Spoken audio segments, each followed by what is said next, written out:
মদিনার সেই প্রশান্ত বিকেল, আকাশে নরম রোদের ছায়া। ঠিক সেই সময় এক প্রতিবেশী এগিয়ে এলেন বিশ্বনবী হজরত মুহাম্মদ সাল্লাল্লাহু আলাইহি ওয়াসাল্লামের প্রিয় সহধর্মিণী হজরত উম্মে সালামা রাদিয়াল্লাহু আনহার ঘরের দরজায়। দরজায় দাঁড়িয়ে গভীর আদবের সঙ্গে তিনি সালাম দিলেন এবং কণ্ঠে বিনয় মিশিয়ে বললেন, হে বিশ্বনবীর স্ত্রী, আপনি কি ঘরে আছেন? আল্লাহর সন্তুষ্টির উদ্দেশ্যে সামান্য একটি উপহার নিয়ে এসেছি, দয়া করে কবুল করুন। ঘরের ভেতরে তখন উম্মে সালামা রাদিয়াল্লাহু আনহা ব্যস্ত ছিলেন গৃহস্থালির কাজে। সালামের ধ্বনি কানে যেতেই তিনি বেরিয়ে এলেন। দেখলেন প্রতিবেশীর হাতে একটি পাত্র, যার ভেতর ভরা নরম সুস্বাদু তাজা রান্না করা গোশত। গোশতের উষ্ণতা আর সুবাস যেন মুহূর্তেই পরিবেশ ভরিয়ে দিল। প্রতিবেশী বললেন, উম্মে সালামা, এই পাত্রটি নিন, এতে রান্না করা গোশত আছে।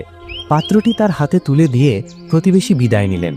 উম্মে সালামা রাদিয়াল্লাহু আনহা ধীরে ধীরে ঘরের ভেতরে ফিরে এলেন।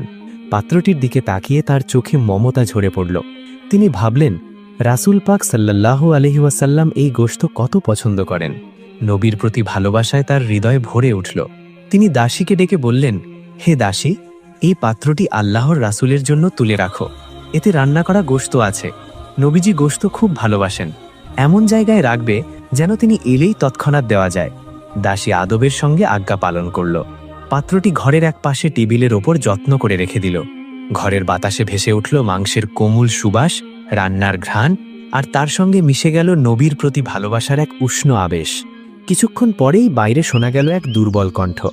দরজার সামনে দাঁড়িয়ে এক ভিক্ষুক করুণ স্বরে বলছিল, হে আহলে বাইত, আপনারা কেউ আছেন কি? আমি কয়েকদিন ধরে অনাহারে আছি, শরীরে আর চলার শক্তি নেই।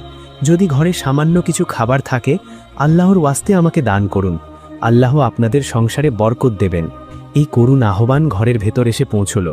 উম্মে সালামা রাদিয়াল্লাহু আনহা ও দাসী দুজনেই শুনলেন, কিন্তু মনে হলো দেওয়ার মতো তো কিছু নেই, আর যে গোশত আছে তা তো নবীজির জন্য রাখা।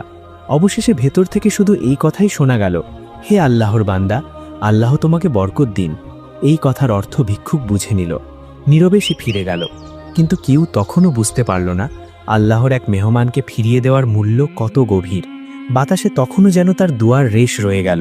অদৃশ্যভাবে ভেসে বেড়াতে লাগলো একটি কথা, দান করলে সম্পদ কমে না, বরং বাড়ে। এর কিছুক্ষণ পরেই দরজায় হালকা শব্দ। ঘরে প্রবেশ করলেন রাসূলে পাক সাল্লাল্লাহু আলাইহি ওয়াসাল্লাম। যেন চাঁদের আলো ঘরের প্রতিটি কোণ আলোকিত করে দিল। সেই চিরচেনা নুরানি মুখ, শান্ত ভরা হাসি সবকিছু হৃদয়কে প্রশান্ত করে দিল। তিনি একটি খাটের ওপর বসে পড়লেন। উম্মে সালামা রাদিয়াল্লাহু আনহা স্নেহ ভরা কণ্ঠে জিজ্ঞেস করলেন, ইয়া